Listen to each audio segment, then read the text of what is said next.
Welcome to my channel. This time, the focus is on the Pacific theater of World War II, a vast and brutal conflict fought across islands, jungles, and oceans. In this region, air power played a crucial role.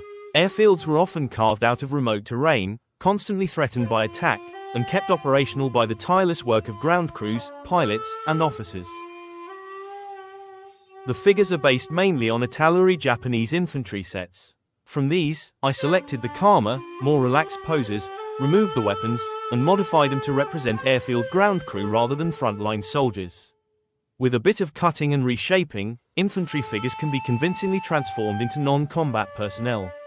The pilots and officers are resin prints ordered from Temu, and I have to say, the quality was a pleasant surprise.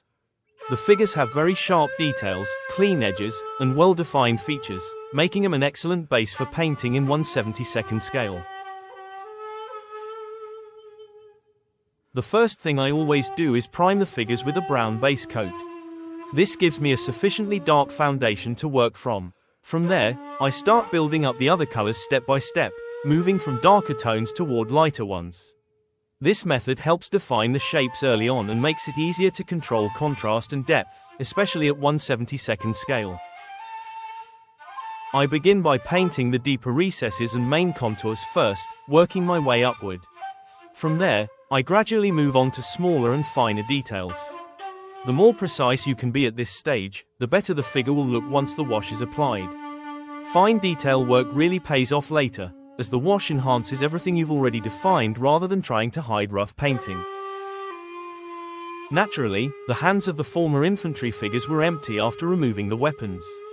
I replaced some of these with tools and various pieces of equipment, for example, aircraft ammunition, which airfield mechanics and ground crews would typically handle as part of their daily work.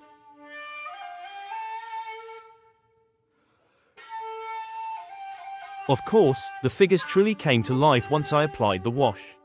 The wash brings out the different surfaces, depths, and shadows, adding realism and contrast. The better the original figure quality, the more impressive the result after washing. In this case, the resin prints were clearly a step above traditional plastic cast figures. The sharper details really allowed the wash to do its job.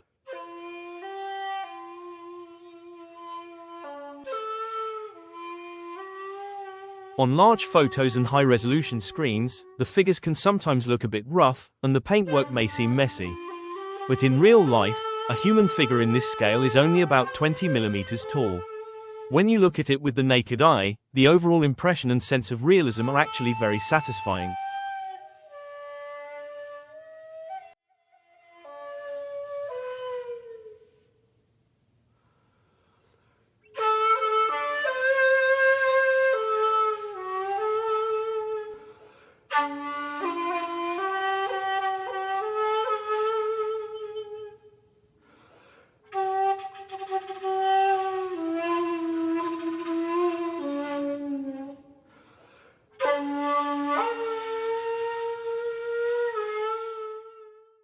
And now it's time for the beauty shots.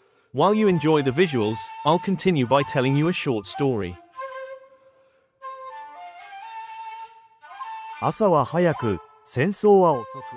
Early morning, late war.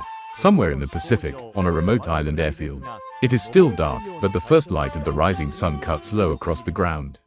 At the center of the airfield stands a Mitsubishi G4M, known to the Allies as Betty, and to its own crews as Hamaki, the cigar, for its long, slender shape. Today, it is being prepared to carry a special payload, an Okaman rocket, destined for a one-way mission. It is early, before dawn has fully broken. The airfield is alive with quiet urgency. Shadows stretch long in the low sunlight, and silhouettes move constantly through the half-light. Ground crews work without pause. A fuel truck stands nearby, hoses connected. A starter vehicle waits, engine idling softly. Every movement has purpose. Men walk past one another without many words. Each knows his task. Each understands the weight of the morning. For some, this is just another duty, bolts tightened, fuel measured, engines checked. For others, it is the last preparation before flight. Thoughts of life and death move silently through their minds, unspoken but present. Duty to the emperor, duty to the homeland, and the quiet acceptance of what must be done. The sun rises higher, the day begins, and the aircraft is almost ready. Not far from the aircraft, another ritual takes place. A man stands alone with a samurai sword. In the first light of morning, he tests the blade on bamboo or bound rice straw.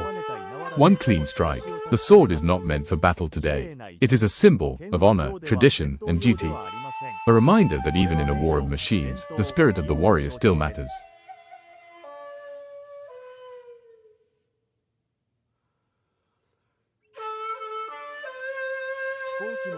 At the tail of the aircraft, a technician works in silence. The rear machine gun is checked and adjusted, its mechanisms tested one last time. Every movement is careful, there is no room for mistakes. Along the fuselage, the fueling crew moves into position. Heavy hoses are pulled across the ground, connected, secured. Fuel begins to flow, measured, controlled, exact. On top of the aircraft, mechanics climb carefully along the skin of the bomber. They load ammunition into the gun turret, one belt at a time. Metal clicks softly in the morning air. Below, others signal to one another. Valves are opened, then closed again.